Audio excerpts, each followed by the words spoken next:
نماز کے دوران گھڑی دیکھنے سے کیا نماز ٹوٹ جاتی ہے؟ یہ ایک بھائی کا سوال ہے کہ جب بھی میں مسجد میں نماز پڑھتا ہوں تو سامنے دیوار پر ایک بڑی گھڑی لگی ہوئی ہے اور وہاں اس گھڑی پر میری نظر پڑتی ہے، میں ٹائم کو سمجھ لیتا ہوں، تو کیا اس سے میری نماز ٹوٹ جائے گی؟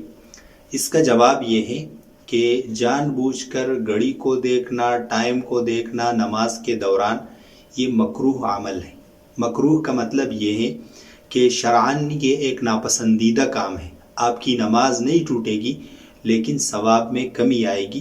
تو جان بوجھ کر گھڑی کو دیکھنا، ٹائم کو دیکھنا نماز کے دوران یہ مکروہ ہے۔ ہاں، غلطی سے اگر کسی کی نظر پڑ جائے گھڑی پر اور اس کو ٹائم سمجھ میں آ جائے کہ یہ فلاں وقت ہے، فلاں ٹائم ہے، تو اس سے نماز پر کوئی اثر نہیں پڑے گا، لیکن جان بوجھ کر گھڑی کی طرف دیکھنا نماز میں یہ مکروہ عمل ہے، اس سے بچنا چاہیے۔